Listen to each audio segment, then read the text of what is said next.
आइए दोस्तों, हमारे न्यूज चैनल में एक बार फिर से आपका स्वागत है। तो बात करेंगे छत्तीसगढ़ प्रदेश की आज की दिन भर की ताजा खबरों, ताजा अपडेट के बारे में। तो वीडियो को लास्ट तक जरूर देखना दोस्तों, ताकि कोई भी ताजा खबर छूटने न पाए। और साथ ही साथ वीडियो को लाइक, शेयर और हमारे चैनल को सब्सक्राइब जरूर करना दोस्तों, ताकि आपको छत्तीसगढ़ से जुड़े ताजा खबर डेली मिलते रहे। तो चलिए बिना समय गंवाए जानते हैं आज की ताजा खबरों को फटाफट। तो पहली बड़ी खबर निकलकर सामने आ रही है। राहत भरी खबर, छत्तीसगढ़ में पॉजिटिविटी दर घटकर 11% पर पहुंची। दवाई किट से लग रही कोरोना पर लगाम। छत्तीसगढ़ में पॉजिटिविटी दर लगातार घटते जा रही है। बीते 15 मई को प्रदेश की पॉजिटिविटी दर और गिरकर 11% पर पहुंच गई है।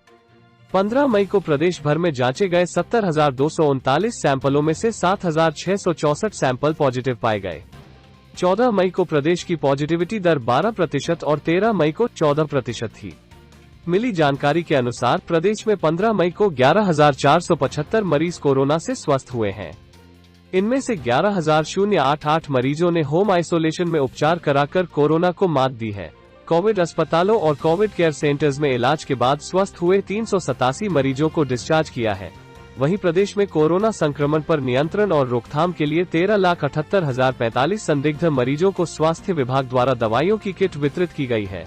कोरोना के लक्षण वाले व्यक्तियों के त्वरित इलाज और उन्हें गंभीर स्थिति में पहुंचने से बचाने के लिए दिए जा रहे किट में ivermectin, doxycycline, paracetamol, vitamin C और जिंक की टैबलेट शामिल हैं। इस किट की बदौलत पूरे प्रदेश में संक्रमण की रफ्तार को रोकने में मदद मिली है।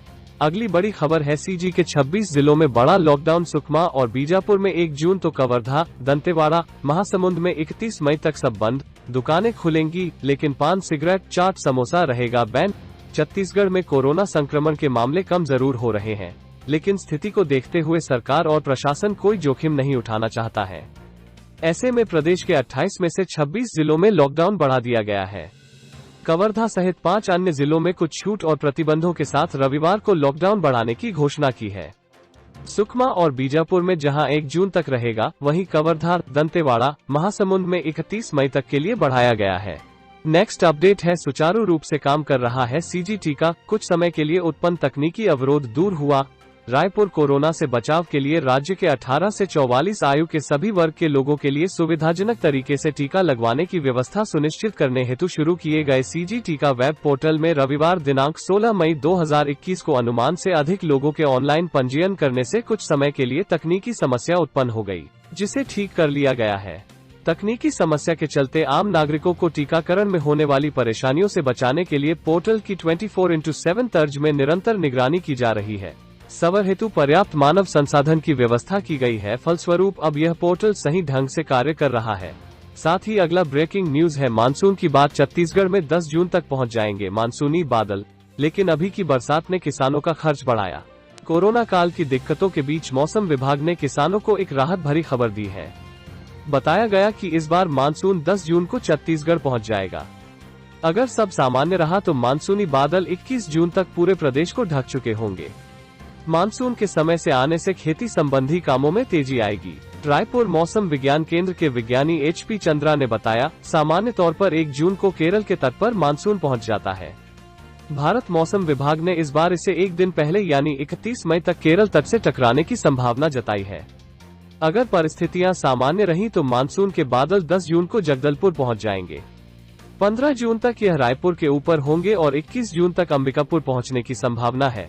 HP चंद्रा ने कहा, इस बार मानसून के सामान्य रहने की संभावना जताई गई है। इसमें 96% तक बरसात हो सकती है। कृषि वैज्ञानिक डॉक्टर संकेत ठाकुर कहते हैं, छत्तीसगढ़ के किसानों के लिए समय से मानसून का आना और सामान्य रहना बड़ी राहत है। यहाँ खरीफ के फसलों का बड़ा रकबा बरसात पर ही निर्भर है। एक फसली इलाकों में यह बरसात अच्छी फसल की उम्मीद बढ़ाएगा, लेकिन अप्रैल मई में हो रही बरसात ने किसानों का खर्च बढ़ा दिया है। इसी महीने में किसानों ने अक्रस जुताई कराई थी। इस गहरी जुताई से खरपतवारों का नियंत्रण होता है। बरसात हो जाने से पूरी तरह सूख नहीं पाए, नमी लौट आई है। ऐसे में खरपतवार पूरी तरह नहीं जाएगी। अब किसानों को खरपतवार को नियंत्रित करने का खर्च भी बढ़ेगा। अगला ब्रेकिंग न्यूज है, शराब के लिए जद्दोजहद। सरकार ने 4-5 घंटे में होम डिलीवरी का किया था वादा, 3-4 दिन बाद भी नहीं मिल रहा माल। मंत्री लखमा ने दिए सिस्टम सुधारने के निर्देश। छत्तीसगढ़ में बीते 10 मई से शराब की होम डिलीवरी की जा रही है। अब स्थिति ये है कि 3-4 दिनों की देरी के बाद भी लोगों को शराब नहीं मिल रही। जबकि 4 से 5 घंटे में डिलीवरी का वादा था। अब दुकानों के बाहर लोगों की भीड़ जुट रही है। शराब का ऑनलाइन सिस्टम अब अव्यवस्था की वजह से लाइन सिस्टम में तब्दील हो चुका है। शहर के विवेकानंद आश्रम के पास की शराब दुकान का जायजा लेने पर यहां बाहर बोतल लेने वालों को भीड़ दिखी। कैमरे पर कोई कुछ कहने को राजी नहीं था, मगर एक व्यक्ति ने बताया कि ऑर्डर किए हुए 4 दिन हो चुके हैं, उसके खाते से 2000 रुपए कट चुके हैं, इसलिए अब वो दुकान के बाहर ही आकर यही बोतल दे देने की मिन्नत कर रहे हैं। शराब डिलीवरी में अव्यवस्था की शिकायत आबकारी मंत्री कवासी लखमा तक पहुंची। शनिवार को उन्होंने सुकमा जिला मुख्यालय स्थित एनआईसी कक्ष से वीडियो कॉन्फ्रेंस के जरिए जिलों के आबकारी अधिकारियों की वर्चुअल बैठक ली। मंत्री लखमा ने कहा कि शासन द्वारा शराब की निर्धारित शुल्क, डिलीवरी चार्ज और जीएसटी के अलावा किसी भी प्रकार का अतिरिक्त शुल्क ग्राहकों से नहीं लिया जाना चाहिए। ग्राहकों को ऑर्डर में कोई परेशानी न हो। ग्राहकों द्वारा जिस दिन ऑर्डर किया जाता हो, उसी दिवस पर उन्हें शराब की डिलीवरी करने के निर्देश दिए। साथ ही अगला ब्रेकिंग न्यूज है, ब्लैक फंगस से फिर एक मौत, छत्तीसगढ़ में बढ़ रहा प्रकोप, रहे सतर्क। छत्तीसगढ़ में ब्लैक फंगस का प्रकोप बढ़ता जा रहा है। पिछले 3 दिनों में इस फंगस से 2 लोगों की मौत हो चुकी है। दुर्ग में हुई पहली मौत के बाद रविवार को दूसरी मौत महासमुंद में हुई है। महासमुंद के प्राइवेट हॉस्पिटल में ब्लैक फंगस के 6 मरीजों को भर्ती कराया गया था, जिसमें से एक मरीज की मौत हो गई है। मिली जानकारी के मुताबिक महासमुंद के जैन नर्सिंग होम में 2 दिन पहले ही ब्लैक फंगस के 6 मरीज भर्ती कराए गए थे। कोरोना संक्रमण से उबरे इन मरीजों में एक मरीज की मौत इलाज के दौरान हो गई, जबकि एक मरीज की स्थिति गंभीर है, जिसे रायपुर के एम्स में रेफर किया गया है। वहीं 4 मरीजों का इलाज महासमुंद में ही चल रहा है। इन चारों मरीज की स्थिति अभी बेहतर है। आपको बता दें कि छत्तीसगढ़ के अलग अलग जिलों में ब्लैक फंगस के करीब 50 मरीज मिले हैं, जिनका इलाज चल रहा है। रायपुर के एम्स में भी पिछले दिनों कई मरीजों को भर्ती कराया गया है। अगला अपडेट है, कोरोना देश में 24 घंटे में 3.10 लाख नए केस, यह बीते 25 दिनों में सबसे कम। 4075 की जान गई, 3.62 लाख ठीक भी हुए। देश में कोरोना की दूसरी लहर अब थमती दिखाई दे रही है।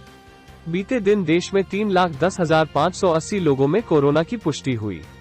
यह आंकड़ा बीते 25 दिनों में सबसे कम है। इससे पहले 20 अप्रैल को 2,94,378 नए संक्रमितों की पहचान हुई थी। हालांकि मौत का आंकड़ा अभी भी चिंता सबब बना हुआ है। देश में शनिवार को कोरोना की वजह से 4,075 लोगों की जान गई। यह मई में छठी बार है जब एक दिन में 4,000 से ज्यादा मरीजों की मौत हुई है। राहत की बात यह भी है कि कोरोना से रिकवर होने वाले लोगों का आंकड़ा लगातार बढ़ रहा है। बीते दिन कुल 3,62,367 लोगों ने कोरोना को मात दी। इस तरह एक्टिव केस यानी इलाज करा रहे मरीजों की संख्या में 55,931 की कमी हुई। यह इस साल एक्टिव केस में होने वाली सबसे बड़ी गिरावट है। बने रहिए दोस्तों। तो अगली बड़ी खबर है, पीएम मोदी ने फोन पर की सीएम भूपेश से बात, कोरोना संक्रमण के हालात पर हुई यह चर्चा। प्रधानमंत्री नरेंद्र मोदी ने आज दूरभाष पर छत्तीसगढ़ के मुख्यमंत्री भूपेश बघेल से प्रदेश में कोविड-19 के संबंध में विस्तृत चर्चा की। मुख्यमंत्री भूपेश प्रधानमंत्री से कहा कि कोरोना संक्रमण की रोकथाम के लिए उनके और केंद्र सरकार द्वारा समय समय पर जारी दिशा निर्देशों का छत्तीसगढ़ द्वारा पूरा पालन किया जा रहा है। राज्य में टेस्टिंग की संख्या में बढ़ोतरी की गई है। ट्रेसिंग में भी तेजी आई है। पॉजिटिविटी दर में निरंतर कमी आ रही है। मरीजों की संख्या घट रही है। प्रदेश के ग्रामीण क्षेत्रों में विशेष ध्यान दिया जा रहा है। जिन इलाकों में अभी भी केस बढ़ रहे हैं, वहां अतिरिक्त टीमें लगाई गई हैं। मुख्यमंत्री ने प्रधानमंत्री को यह भी जानकारी दी कि प्रदेश में शासकीय और निजी कोविड अस्पतालों और केयर सेंटरों के बेडों की पूरी जानकारी को ऑनलाइन किया गया है, ताकि कोई भी व्यक्ति आसानी से इनका लाभ ले सके। मुख्यमंत्री श्री बघेल ने प्रधानमंत्री का राज्य में वैक्सीनेशन की कमी की ओर ध्यान आकृष्ट करते हुए पर्याप्त मात्रा में वैक्सीन उपलब्ध कराने का अनुरोध किया। साथ ही सीएम बघेल ने प्रधानमंत्री से यह भी अनुरोध किया कि चूंकि वर्तमान में ऑक्सीजन की पर्याप्त मात्रा उपलब्ध है कि अतः 80% अस्पतालों को और 20% छोटे मोटे उद्योगों को उपलब्ध कराने की मंजूरी दी जाए, ताकि ये उद्योग भी अपना काम प्रारंभ कर सके। प्रधानमंत्री नरेंद्र मोदी ने मुख्यमंत्री श्री भूपेश बघेल की उक्त दोनों मांगों पर सहानुभूति पूर्वक विचार करने का आश्वासन दिया है। अगला अपडेट है, सीएम बघेल ने किया अरपा उत्थान एवं तट संवर्धन कार्य का किया वर्चुअल शिलान्यास। रायपुर मुख्यमंत्री भूपेश बघेल ने रविवार को यहां अपने निवास कार्यालय में आयोजित वर्चुअल कार्यक्रम में बिलासपुर में 93 करोड़ 70 लाख रुपए की लागत के अरपा उत्थान एवं तट संवर्धन कार्य का शिलान्यास किया। बिलासपुर में जिला प्रशासन और बिलासपुर स्मार्ट सिटी लिमिटेड द्वारा आयोजित अरपा उत्थान एवं तट संवर्धन कार्य के शिलान्यास कार्यक्रम की अध्यक्षता गृहमंत्री एवं जिले के प्रभारी मंत्री ताम्रध्वज साहू ने की।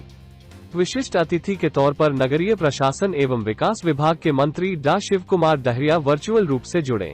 अगली बड़ी खबर है, स्वास्थ्य सहायता योजना में आ सकता है ब्लैक फंगस। गंभीर संक्रमण की स्थिति में 21 दिन में 50 इंजेक्शन की जरूरत, एक इंजेक्शन की कीमत 5,000 से अधिक। अब सरकार करेगी खरीदी। कोरोना महामारी के बीच ब्लैक फंगस से होने वाली बीमारी म्यूकरमाइकोसिस ने एक नई चुनौती खड़ी कर दी है। इसका इलाज इतना महंगा बताया जा रहा है कि सामान्य व्यक्ति यह खर्च नहीं उठा पाएगा। सरकार अब इस बीमारी के इलाज को डॉक्टर खूबचंद बघेल स्वास्थ्य सहायता योजना में शामिल करना चाहती है। फिलहाल इसका इंजेक्शन खरीदने की तैयारी हो गई है। स्वास्थ्य मंत्री टीएस सिंहदेव ने बताया, विशेषज्ञों से इस बीमारी के इलाज पर चर्चा हुई है। उन्होंने बताया है, इसके इलाज में प्रयोग होने वाला एक इंजेक्शन 5,000 से 7,000 रुपए कीमत का है। एक व्यक्ति को 21 दिनों में ऐसे 50 से 100 इंजेक्शन लगाने होंगे। मुश्किल यह भी है कि उसकी दवा बाजार में मिल भी नहीं रही है। आपातकालीन खरीदी के तौर पर 5,000 इंजेक्शन की खरीदी के ऑर्डर दिए गए हैं। छत्तीसगढ़ मेडिकल सर्विसेज कॉर्पोरेशन को इस दवा की खरीदी के लिए अलग से टेंडर जारी करने को भी कह दिया गया है। सिंहदेव ने बताया, इस बीमारी के इलाज में सर्जरी की भी जरूरत पड़ सकती है, उसकी व्यवस्था भी बनाई जा रही है। फिलहाल प्रदेश के सभी मेडिकल कॉलेजों में ब्लैक फंगस के इलाज की व्यवस्था कर दी गई है। एम्स में भी इसका इलाज हो रहा है। मुख्यमंत्री भूपेश बघेल ने भी इस बीमारी के बारे में विशेषज्ञों से चर्चा कर इलाज की मुकम्मल व्यवस्था का निर्देश दिया है। अगली खबर है, छत्तीसगढ़ के बिजनेसमैन के साथ 7 फेरे लेंगी एक्ट्रेस अंकिता लोखंडे। खुलासा करते हुए कहा, मुझे साजन के घर जाना है। रायपुर बॉलीवुड एक्टर सुशांत सिंह राजपूत की एक्स गर्लफ्रेंड मशहूर टीवी एक्ट्रेस अंकिता लोखंडे को लेकर एक बड़ी खबर सामने आई है। खबर है कि अंकिता जल्द ही छत्तीसगढ़ की बहू बनने वाली है। बताया जा रहा है कि अंकिता बिलासपुर के नामी बिजनेसमैन विक्की जैन के नाम की सिंदूर अपनी मांग में सजाने वाली है। हालांकि अभी इस बात का खुलासा नहीं हो पाया है कि दोनों कब और कहां 7 फेरे लेने वाले हैं। ज्ञात हो कि विक्की जैन के पिता का बिलासपुर में लक्ष्मीचंद इंस्टीट्यूट है। मिली जानकारी के अनुसार अंकिता और विक्की लंबे समय से रिलेशनशिप में है और अंकिता इस रिश्ते को लेकर गंभीर है। कहा यह भी जा रहा है कि दोनों जल्द ही साथ शादी के पवित्र बंधन में बंधेंगे। बता दें कि दिवंगत सुशांत सिंह राजपूत से ब्रेकअप के बाद से ही विक्की और अंकिता संपर्क में आए थे। दोनों को कई बार पार्टियों में भी एक साथ देखा जा चुका है।